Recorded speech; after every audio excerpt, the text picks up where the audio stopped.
Hola amigos, bienvenidos una vez más a una misión infantil.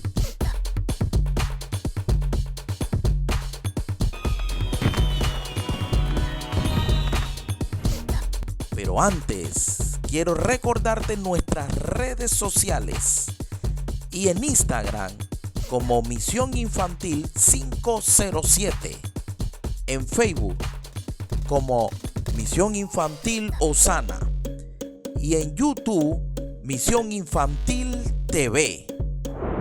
Te invito a que disfrutes de esta gran enseñanza y que te quedes con nosotros hasta el final.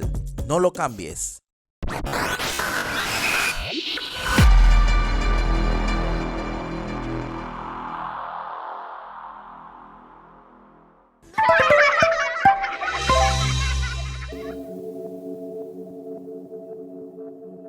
Santificación, del griego agiasmo, separación a Dios o separado para Dios. Es un mandamiento. 1 Tesalonicenses capítulo 4 versículo 3 dice: pues esta es la voluntad de Dios, vuestra santificación, y es a través de la obra del Espíritu Santo en todo creyente, para purificarlo, para conformarlo a la imagen de Cristo. Cabe destacar que en el momento de la conversión confluyen la justificación, la regeneración y la santificación.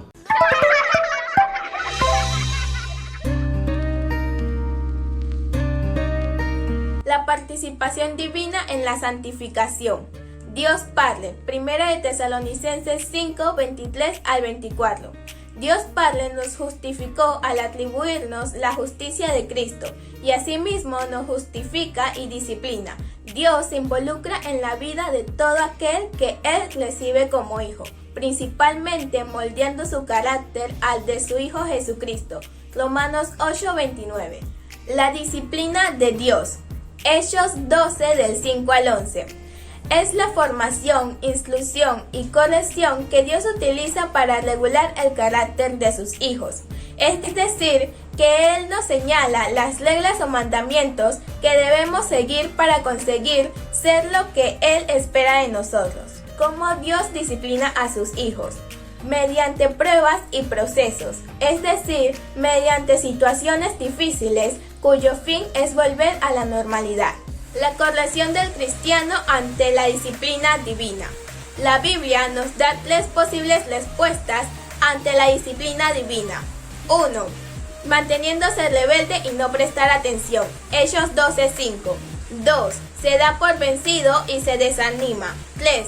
Admitir y soportar la corrección con el sufrimiento que conlleva. Dios, el Hijo. En Cristo estamos santificados. Él es nuestra santificación. En Cristo aparece más de 40 veces en la Biblia, en el Nuevo Testamento. Todo lo concerniente a la salvación y santificación están bajo su autoridad. Estamos conectados a Cristo en su obra redentora. Toda victoria obtenida en su encarnación es nuestra. En Cristo tenemos un nuevo comienzo. El creyente está en una posición de victoria, camina en victoria y es más que vencedor. En Cristo, en su nombre. Ni el cielo, ni la tierra, ni debajo de las aguas hay otro nombre poderoso como el nombre de Jesús. Está por encima de todos. El Señor nos faculta a usar su victorioso nombre. En Cristo, en la vid verdadera. Jesús es la vid verdadera, nuestro manantial de fertilidad espiritual.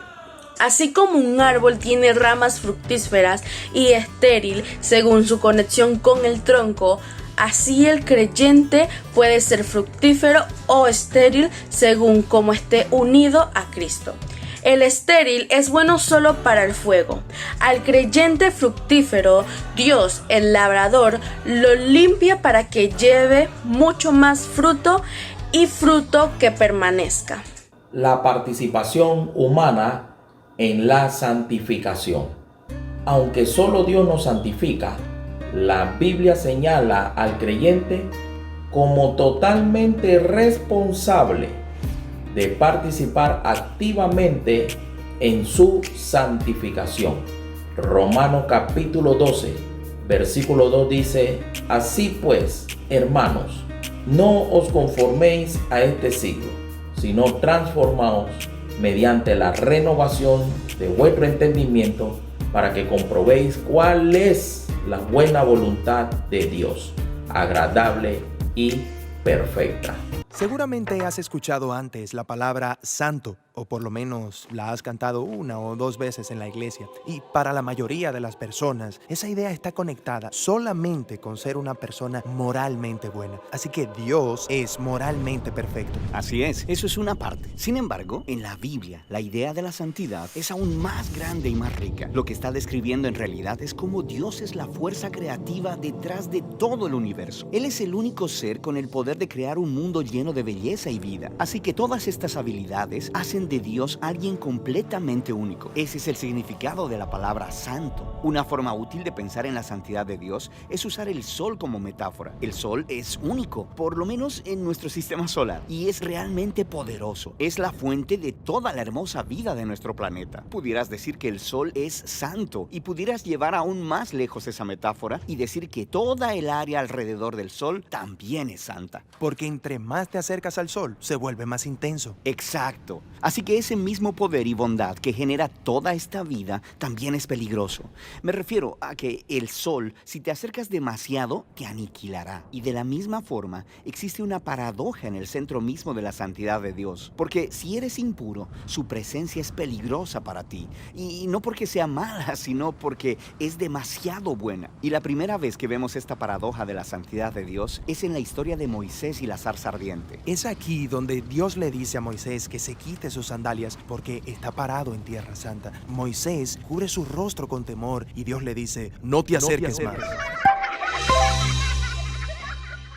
En la santificación, el creyente está sujeto a presiones y a conflictos internos debido a dos principios que se contraponen entre sí.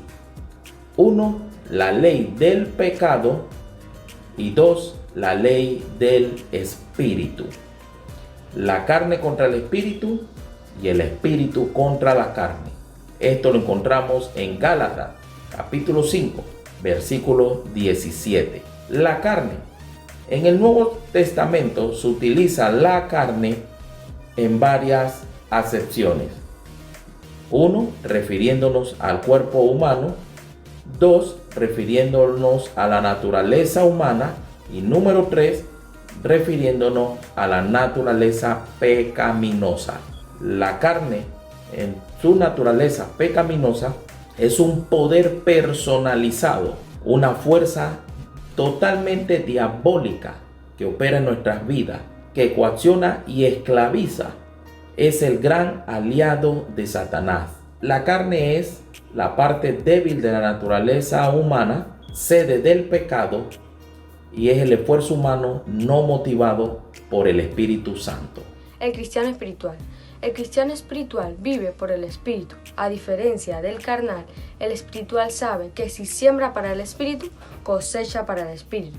Si alimenta su carne, esto lo guiará por caminos equivocados. Su crecimiento espiritual es un proceso constante perenne. Aunque no haya alcanzado la perfección, prosigue a su meta. No dejará de ser tentado. Su crecimiento no está ligado a su edad cronológica, ni a sus años de membresía en determinada iglesia. Una evidencia de la madurez espiritual es cuando es tentado, no cede.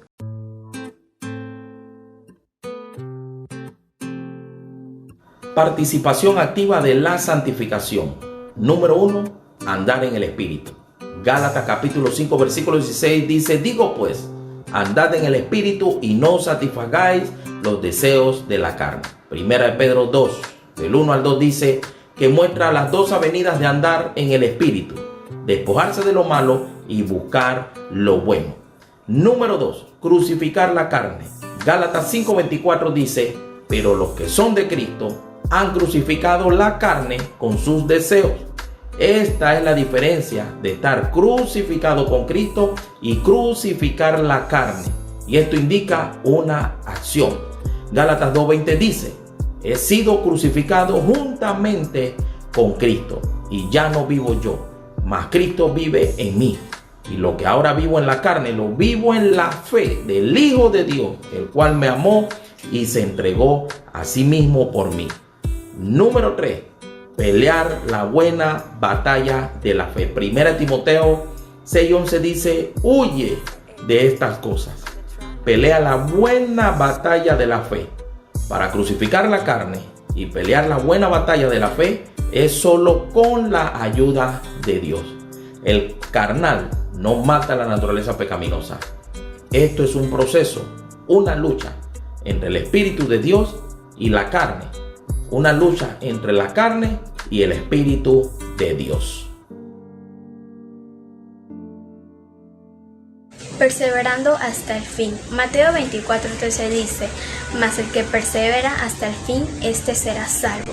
Hechos capítulo 12 nos compara con atletas que participan en una carrera muy particular, pero el que llega a la meta es el que gana. Esto puede sugerir que es fácil, sin embargo, no todos terminan la carrera. Punto número 1. Despojémonos de todo peso. En la competencia deportiva, los atletas corren con ropa muy liviana y sin peso adicional. De la misma manera, hay conductas tóxicas que dificultan la carrera porque se interponen en la relación con Dios. Son actitudes espirituales dañinas. Y número 2, el pecado que asedia. Se trata de un pecado habitual dominante, con el cual debemos lidiar constantemente. Es diferente en cada creyente y fácil de resistir, porque siempre está presente asediándonos, rodeándonos.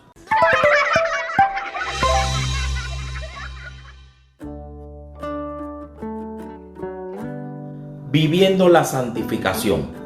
Dios ha dispuesto recursos para nuestra santificación. Número 1, la oración. ¿Qué es orar? Orar es simplemente hablar con Dios. Es unirse a Dios, nuestro Creador y soberano del universo. Sin embargo, esta sencilla definición no abarca todo lo relacionado a la oración. La oración es adoración, es alabanza, es acción de gracia, es la petición de nuestros deseos, es la manera de nosotros comunicarnos con Dios y formar parte de Él y entrar en su voluntad. 2. La necesidad de orar. Dios creó al hombre con la inclinación de adorar a un ser supremo. Cristo y el Espíritu Santo interceden por nosotros, pero nosotros debemos orar.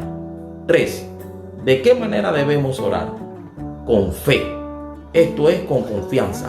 Marcos 11:24 dice: y todo lo que pedís en oración, creed que lo recibiréis y os vendrá.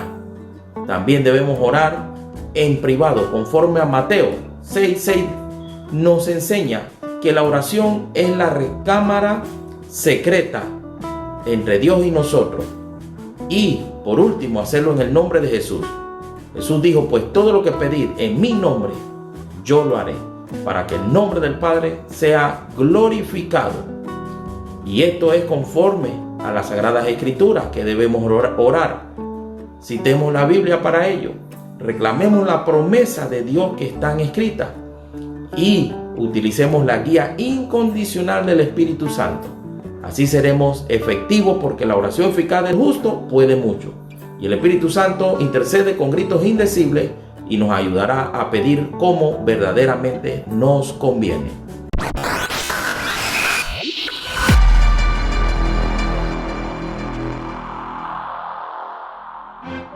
Concluimos que es la voluntad de Dios nuestra santificación. El Espíritu Santo es el santificador y nosotros participantes activos con recursos divinos.